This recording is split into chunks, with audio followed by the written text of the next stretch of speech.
यह कहानी बहुत समय पहले की है।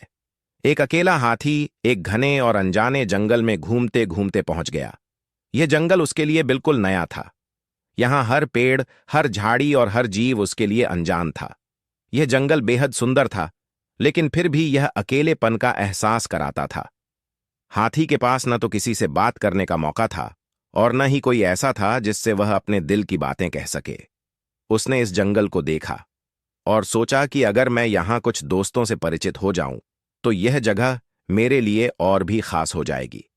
लेकिन समस्या यह थी कि यहां उसका कोई परिचित नहीं था।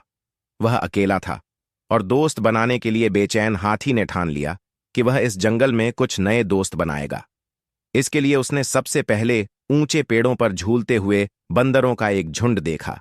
उनमें से एक बंदर, जो सबसे ज्यादा खुश और उछल कूद करने वाला लग रहा था, वह उसे सबसे पहले दोस्त बनाने का फैसला करता है। हाथी ने उससे कहा, नमस्ते बंदर भैया, आप बहुत खुश लग रहे हैं। क्या आप मेरे दोस्त बनना चाहेंगे?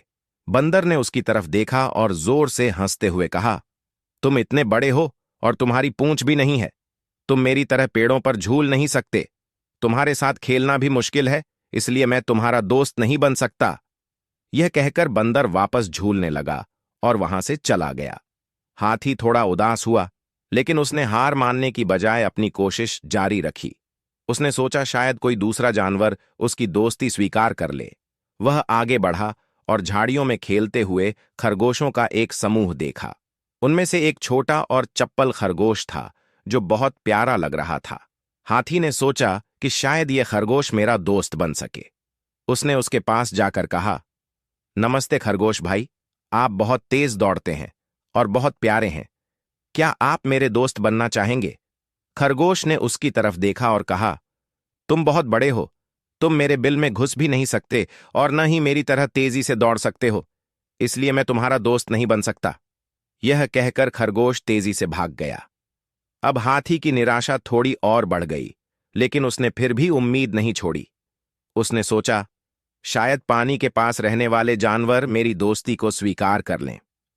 वह तालाब के पास गया और वहां एक मेंढक को देखा जो बहुत ऊंची कूद लगा रहा था और अपनी मस्ती में डूबा हुआ था।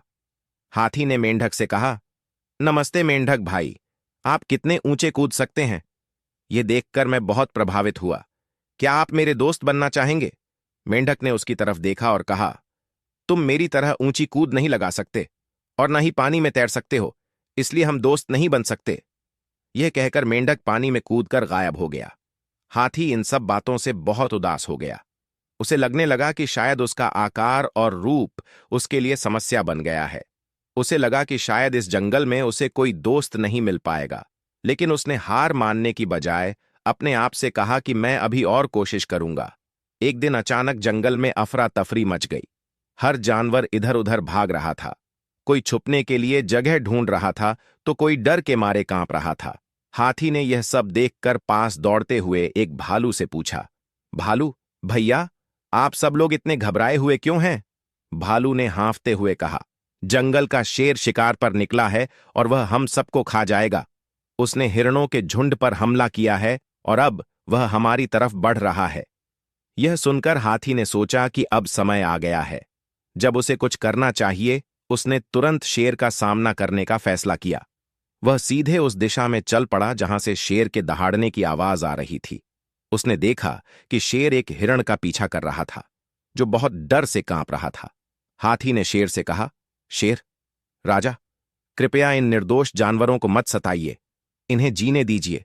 आप इतने शक्तिशाली हैं और आपको इन कमजोर जानवरों को डराने की जरूरत नहीं है। शेर ने उसकी बात सुनकर जोर से हंसते हुए कहा, अरे मोटे हाथी, तुम कौन होते हो मुझे रोकने वाले? अगर तुम मेरे रास्ते में आए तो मैं तुम्हें भी खा जाऊंगा। यह सुनकर हाथी को बहुत गुस्सा आ गया। उसने अपनी पूरी ताकत से शेर को धक्का दिया। शेर उस धक्के से जमीन पर गिर पड़ा और दर्द से कराहने लगा। हाथी ने फिर से जोर से चिंगाड़ मारी, जिससे शेर डर गया और वहां से भाग खड़ा हुआ। यह सब देखकर जंगल के जानवर जो अब तक डर के मारे छुपे हुए थे, धीरे धीरे बाहर आने लगे। उन्होंने देखा कि हाथी ने शेर को भगा दिया है और अब जंगल सुरक्षित है। सभी जानवर हाथी के पास आए और उसे धन्यवाद दिया। उन्होंने कहा, तुमने हमारी जान बचाई। तुम कितने बहादुर और दयालु हो। हमने पहले तुम्हें गलत समझा, लेकिन अब हमें एहसास हुआ कि तुम सच्चे दोस्त हो। हाथी ने मुस्कुराते हुए कहा, दोस्ती आकार या विशेषताओं से नहीं, बल्कि दिल और सच्चे कर्मों से बनती है। अगर आप किसी के लिए अच्छा करते हैं, तो वह सच्चे दोस्ती का आधार बन जाता है। इस घटना के बाद हाथी और जंगल के सभी जानवर अच्छे दोस्त बन गए। उन्होंने मिलकर खेलना और मस्ती करना शुरू कर दिया, और यह जंगल अब हर किसी के लिए एक खुशहाल जगह बन गया। मॉरल: सच्चा साहस और नेक दिल इंसान या जीव को महान बनाता है। सच्ची दोस्ती बाहरी गुणों से नहीं, बल्कि दिल और कर्मों से होती है। मदद और दया हमेशा आपको दूसरों के करीब लाती है।